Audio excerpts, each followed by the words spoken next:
Playing makes us human. All humans play. Some human play is so alive that just to witness it happening is enlivening. Often that play involves structured mimetic role play in real time and space, what we now call drama. The sparsely surviving records from before the year 1485 in England bear witness to ubiquitous playing, Robin Hood folk games, for instance, but it's usually difficult to determine from the records whether or not a given medieval English play was dramatic, and whether or not it was scripted. The medieval English considered all types of play and game generically continuous, but never called any of it drama or theater, let alone high art, so few play texts were preserved with much care. In the fall of 2020, we read most of the texts that did survive. The maimed extant half of The Pride of Life, a morality play whose mirthful allegory for mortality, health, and income inequality resonates as much today as during the Black Death, was itself mortal, destroyed in 1922. Fabliaux, like the campily misogynist, anti-clerical Dame Sirith, which typifies how playtexts might be inscribed as literary poems, or vice versa, with unspoken apparatus left off or inserted, often in Latin after the fact, were less likely to survive visibly as plays than lay plays on sacred material, whose grassroots doxic Catholicism often took liberties that now feel unorthodox, like the York Joseph's Troubles, which reimagines Joseph as a Fabliaux stock character. If some of the overabundant jokes, songs, and implied gags in Mankind disgust modern readers, if we can resist our tendency to minimize, erase, or move them off stage, then they can help us see ways that our modernity may repress us, and mercifully, they can loosen us up with laughter. Because in play, the reverent and irreverent shit need not be opposed. In liturgical drama, performed by clergy as part of religious ritual, dramatic role-playing is at the core of the medieval sacred, enacted with grand interactivity among the nuns of Barking, with an embodied aliveness that, like the bodily humor of Lydgate's court disguisings, is very difficult to grasp unless you try to enact it using your own body in real visible space. Pre-theatrical plays, if read without real bodies moving through space, fall flat. They were not flat. Perhaps it is our readerly perception of play that has been flattened. Perhaps, in reading what remains of medieval plays, we can begin to change that. When the conspicuously learned play of Wisdom offers its black and white take on psychomachic allegory, then it lays out a typically contemplative diagram of consciousness using real bodies, dressed up in various genders and in gorgeous East Anglian costumes. Its internal profile of political corruption figures the corruption of understanding as a question of taste. This is English 339, Wisdom Part 2. So there is no everyman or mankind character personified in Wisdom.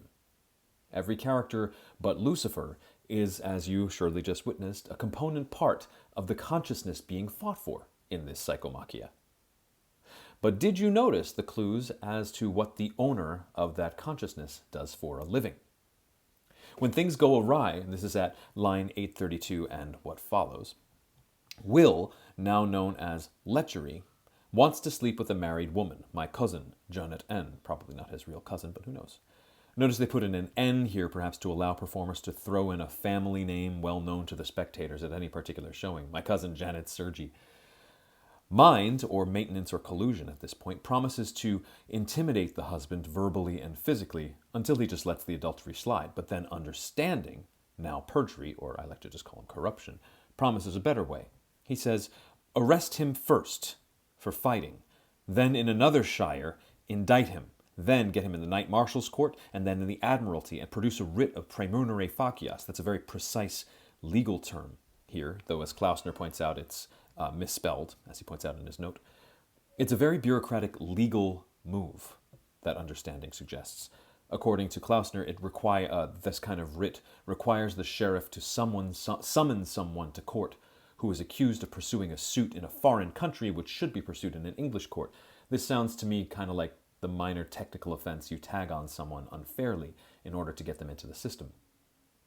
When the other corrupted mental faculties express worry about being caught, understanding, perjury or corruption that is, says, Mead stop it, be it never so allied. Mead can stop anything, no matter how well allied it is. Mead or bribery, roughly, is that word you were looking for in your Middle English test, meaning the corrupt use of compensation or reward. But who has that kind of money? The playmaker's mastery of legal terminology here resembles mankind's a bit. A quick passing reference to a Latin legal term, somewhat botched, as the Vices do in their mock trial or the latrine scene. But here, rather than being offered as a passing legalese gag, it is presented as something that could actually literally be pursued by the holder of the consciousness that's being fought for in the play of wisdom. Someone who is rich enough to bribe officials and well connected enough to influence which court tries which criminal and in which shire.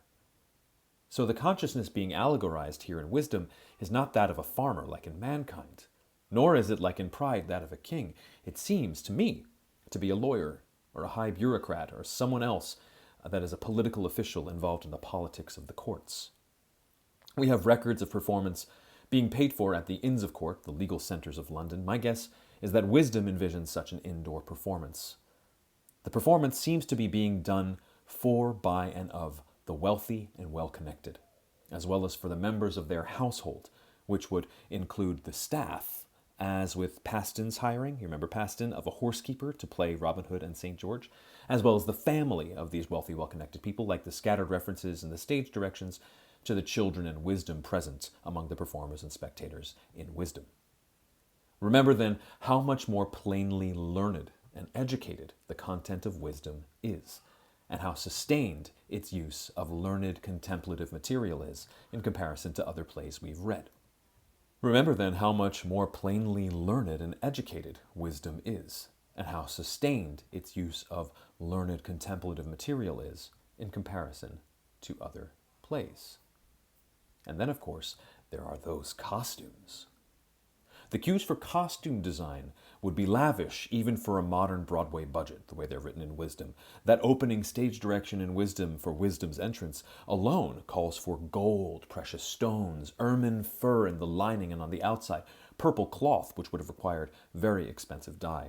The specificity of the materials called for, the fact that they specify the gold of Cyprus, or the preciousness of the stones and pearls, or an anima stage direction, the richness of the fabric. These suggest to me that these items are not envisioned by the writer or by the composer as being simulated to be expensive, but rather are there to be visibly and actually expensive, visibly and actually high-quality materials, in a particular way of showing off the wealth of the producers, and of allowing the performers, perhaps members of the rich household, that real enjoyment of wearing and being seen in such things. I've already noted, by the way, that the five senses are played by maidens who sing but do not speak. You've also hopefully noticed that stage direction for when Lechery's retinue appears, this is the corrupted will, Lechery. Here entereth, I'll just read it to you, here entereth 6 women in suit in matching liveries, 3 disguised as gallants, and 3 as matrons, with wonderful visors, wonderful masks. The performers in both of those stage directions are girls and women. And they are the only cases in Wisdom when the stage direction at all specifies the gender for casting. Noting the later case, the case with the retinue of Lechery, that case is plainly offered as drag. We need to specify in that stage direction that the performers are women because 3 of those performers are then directed to dress as men, as a certain kind of man, as a gallant, that is a fashionable young man, wearing all the latest trends. The other 3 women in that stage direction are being cast against age. They are women dressed as women, but dressed as older women, as matrons. There's also a stage direction earlier than that you probably remember calls for Lucifer to be dressed as a devil without and a fashionable male gallant within. That seems to make possible the quick change a few lines later where Lucifer exits and then returns as a gallant. Costume designers in present-day theater call that underdressing, when you have one costume underneath another, so that you can exit, quickly pull off the outer costume, and re-enter in completely new clothes suddenly as if by magic. In a play that marks gender and age as things that are performable and changeable by costume, look again at Anima's entrance in this play. She is dressed as a maid. Remember that as if? Which strongly suggests to me that the performer would not otherwise be a maid, except for the costume that Anima is wearing. That doesn't mean the performer was necessarily not female. Remember that the direction for lechery's retinue has women dressed as matrons. So as a maid may too be asking a performer of any gender to be putting on the trappings of a woman or young woman of a certain age, in this case youth or adolescence, that is maidenhood. But if that's true, look again at that amazing entrance for Wisdom's costume. He enters specifically wearing a fake beard and brows. I know of some records at Chester that call for gold masks or gold face paint to be added onto the performer. Here, the thing added, as in some other records, is a golden beard. The lavishness in the design of the costumes and their fluid performance of gender, masculinity or femininity as something that you can put on or take off, is woven intrinsically into the contemplative diagram that this psychomachia interacts. Did you notice that mind, will, and understanding all start out wearing white cloth of gold, wigged and crowned in the same manner. And they are literally in harmony. They each sing a different vocal part early on. But then they are goaded by Lucifer to change that side array. They each also do quick costume changes and reappear in different colors from each other. They're no longer harmonized. And then when harmony is restored, the most lavish costumes are paraded before us again, black and white with choreographed precision. Here's the thing about this morality play's emphasis on costume as a way of representing the diagrammatically contemplative model of consciousness in the contemplative tradition. This costume-based model comes to us from 15th century East Anglia. East Anglia is a region of England, the part I've highlighted here in grey, that during the period we're discussing included all of Norfolk and Suffolk, as well as parts of Cambridgeshire and Essex. In the 15th century, East Anglia was bumpin'. A lot of prosperity in this area, which led to the building of the elaborately beautiful and conspicuously ornate churches and tombs that still survive there now. Among the other displays of newfound prosperity, we believe, were East Anglian medieval dramatic performances and the texts attached to them. A third of the plays that survive from the medieval period now come from just this area, we believe, and that includes Wisdom, Castle, Mankind, the End Town plays, as well as a number of other plays you'll be reading in the second half of term. Those of you who took my English 385 class know that the way we locate text like this is by looking at the language and finding certain turns of phrase or certain pronunciations in the spelling that locate them here. Marjorie Kemp is also from this area, by the way. And guess how East Anglia earned its wealth in the 15th century? Wool. They earned it through the production and trade of fabrics. And so well-to-do, well-connected East Anglians produce a play in which holiness is demonstrated by the quality of good fabric. Well, there you go. But it's not so tidy. I want to draw your attention to a vague implicit cue in Wisdom, a crucial one, I think, that passes by too easily on the page, but which I believe had to involve something more grand in performance than you may have realized. It's here, after Lucifer has placed his effective suggestion into the memory banks of mind. He keeps at his rhetorical argument at some length, right? Lucifer keeps arguing with mind and trying to convince him. And mind finally concedes, "Your reasons be great. I cannot forget this information." It's like watching a hacker introduce a virus into the hard drive. Now, at the end of this episode I've set aside, right, will, once mind and understanding have been corrupted, will necessarily must follow them. A person can only make their decisions, their consent or will, based on the information they have been given. Well, perhaps they can base it on that and on the faith and wisdom in their higher faculties. That's up to you to decide. So here, will can only echo quickly what his fellow parts of consciousness have fed him. At line 479 here, as the five wits give information, it seemeth your reasons be good. So he must, as a result, quickly consent to corruption. But how is understanding corrupted? The thing that happens between the long corruption of mind and the brief corruption of will. What happens here? Something unspoken, I believe, happens here. At line 460, Lucifer says, "You get what I'm saying?" Actually, it's 461. Understanding Tender ye this information? And understanding says, I feel what you're saying in the manner of delectation, in the manner of pleasure, the process of taking delight and pleasure. Remember from that diagram we went over in the last lecture that it is understanding whose job it is to take in and experience the data stored by the mind in order to interpret it, in order to determine what feels right and what feels wrong or feels incorrect. For those of you who know about taxonomies of learning, the lower orders of learning, and I talked to you about one of you about this in office hours, the lower orders of learning, knowledge, comprehension, application, they happen in mind. It seems that understanding, which involves experiential, practical experience and interpretation of sensory data, handles the analysis, synthesis, evaluation, the higher orders of thinking, all of which is deployed in order to help will come to what should be the right decision. So here, understanding's corruption witnesses a short-circuiting of that experiential, practical experience of evaluation, that experience of determining the quality and meaning of the information taken in, the interpretive process. Something seems to happen during Lucifer's speech here that allows that short-circuiting of your interpretive understanding apparatus to happen. Keep in mind that 5 silent maidens, each one representing one of the 5 senses, have been introduced in a prior scene. So ask yourself, what nonverbal or extraverbal cues do you envision happening on stage necessarily during Lucifer's speech here? And this is an open question. I have ideas in mind, but I'm very interested to hear what you have to say. He says, now, if understanding, notice and as if understanding wants to take pleasure, he will want to leave behind all singular devotions. That is, I think, his devotion to what is special, what is extraordinary, what is singular.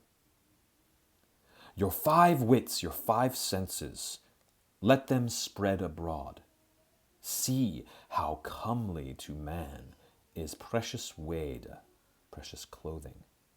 Remember that Lucifer here is in the drag of a human man wearing the latest fashions. What worship it is to be manful indeed, that bring it in domination.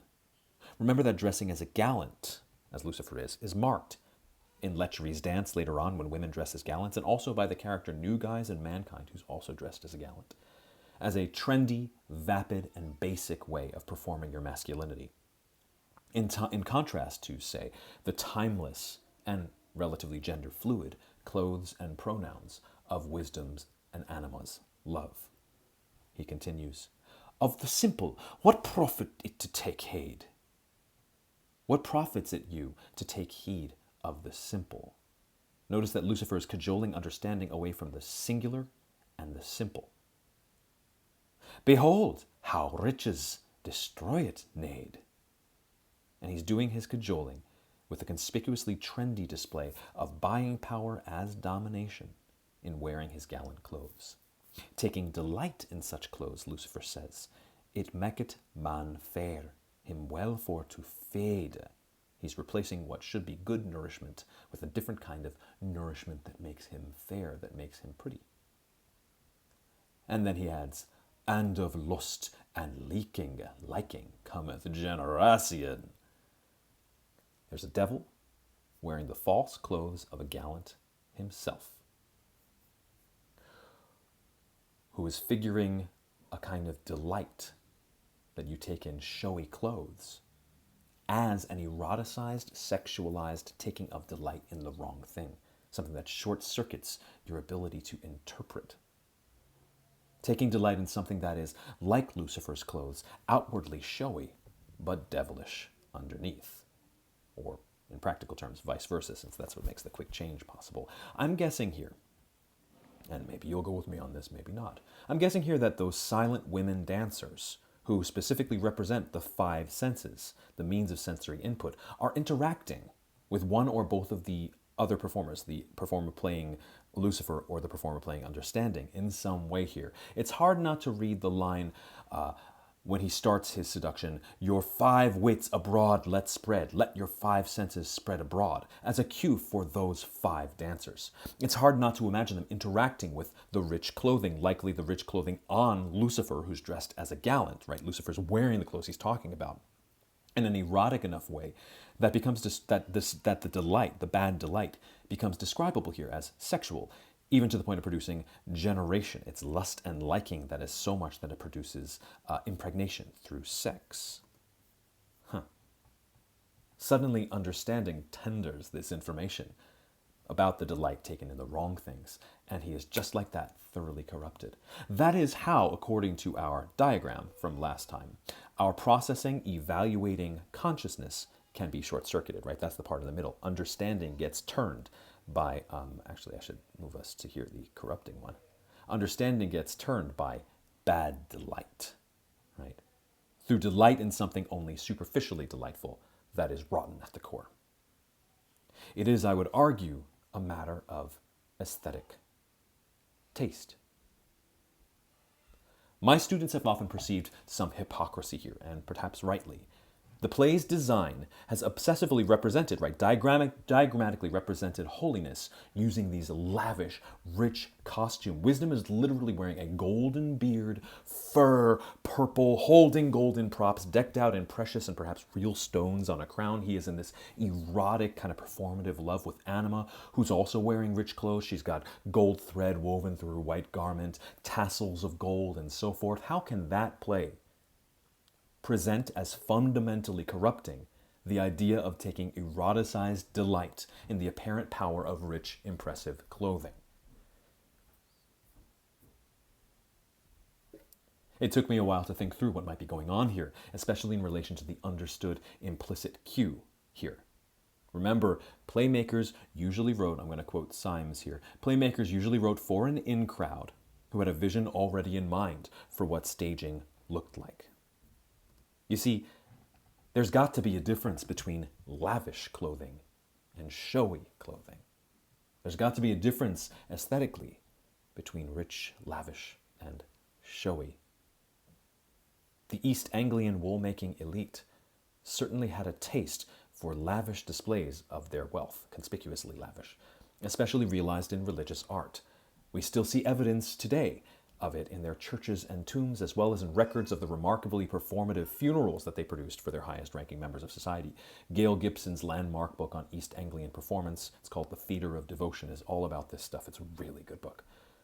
But their displays were aimed at the lasting, at permanence, at made objects of beauty that are of high enough quality that they are built to last, and that they indeed do last till now, including the macro manuscript.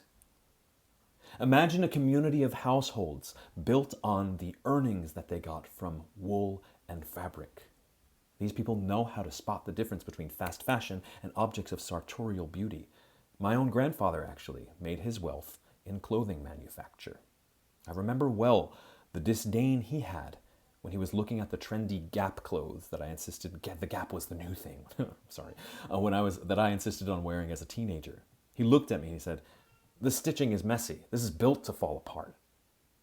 To look at such a cheap piece of clothing, to take delight in it, seemed to him a sign that something had been corrupted. Remember that Wisdom, the character in the play of Wisdom, identifies himself as the presence of what is timeless and everlasting in all of us. And he is dressed gorgeously. The expense of his clothes are obvious markers of privilege, but within a privileged community of already well-to-do and well-connected performers and spectators, that might be a given anyway.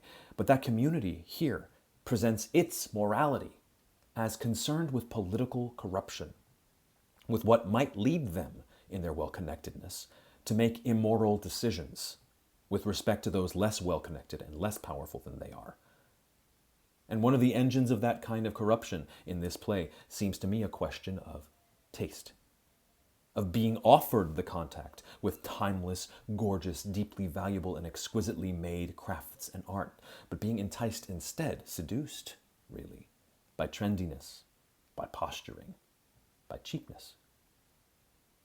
This utterly learned medieval psychomachia about wisdom asks us, I think, what happens to our higher mental and moral faculties when we array ourselves with cheap, fast culture. If you've watched The Social Dilemma, that new movie that's out on Netflix right now, it offers you similar wisdom. Beware of what clickbait does to you, does to your consciousness. Beware of what hyper-fast culture does to your consciousness, does to your ability to understand and interpret fake news and the misuse of power. To morality, art matters. Taste matters. Cheap clickbait culture is systematically deadening our capacity for taste, for understanding deeply through aesthetic and through feel, is, as articulated in wisdom, a moral crisis. It turns our quiet senses, who sing about their beauty in a nuanced and complex synthesis of blackness, into cheaply sexy dancers. You feel that understanding? I feel it. It calls us, who are privileged enough at least to be involved in a university class, in which we have privileged access to timelessness, to timeless things of beauty that require slow attention to appreciate. It calls us to attend to the cultural artifacts in which we actually take delight in the day-to-day, and to attend to the resulting effects on our consciousness, on our souls. What kind of human does your playing make you? Were you able to appreciate the moments of beauty in the play of wisdom that you just read, or in any of your readings for any of your English classes? On your midterm test, rushed as you were you able to appreciate that speech of delight in the rains extracts? It was strikingly beautiful. And it was delight speaking. Or did you rush past it because it was a test and rush past it to something faster? What can the slow, thoughtful appreciation of beauty and artistic quality do to our choices, to our will, to our souls, to our politics? From here, you're going to read some more conspicuously lavish performance texts. They're going to be the mummings of John Lydgate of Bury, an East Anglian monk working and schmoozing in London. I will be calling on you at random again this coming Monday. Not everyone will be called on, but most of you will. Each of you should be ready on Monday to draw our attention to a particular line or scene in a Lydgate text or in wisdom that struck you as beautiful, not including the lines I've close read here in my lecture. And be ready to articulate what you felt made those lines beautiful.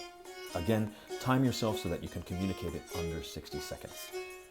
You should also, in addition to identifying that particularly beautiful moment in any Lydgate text or in wisdom, be able to identify the implicit performance cues in Lydgate's texts. Every piece that suggests that Lydgate's poems envision a live performance happening in ways that are essential to their meaning. After Monday in Lecture 10, I'll go over some of the historical context of Lydgate's works, but let's approach him with clear eyes first. We'll see you Monday. And thanks.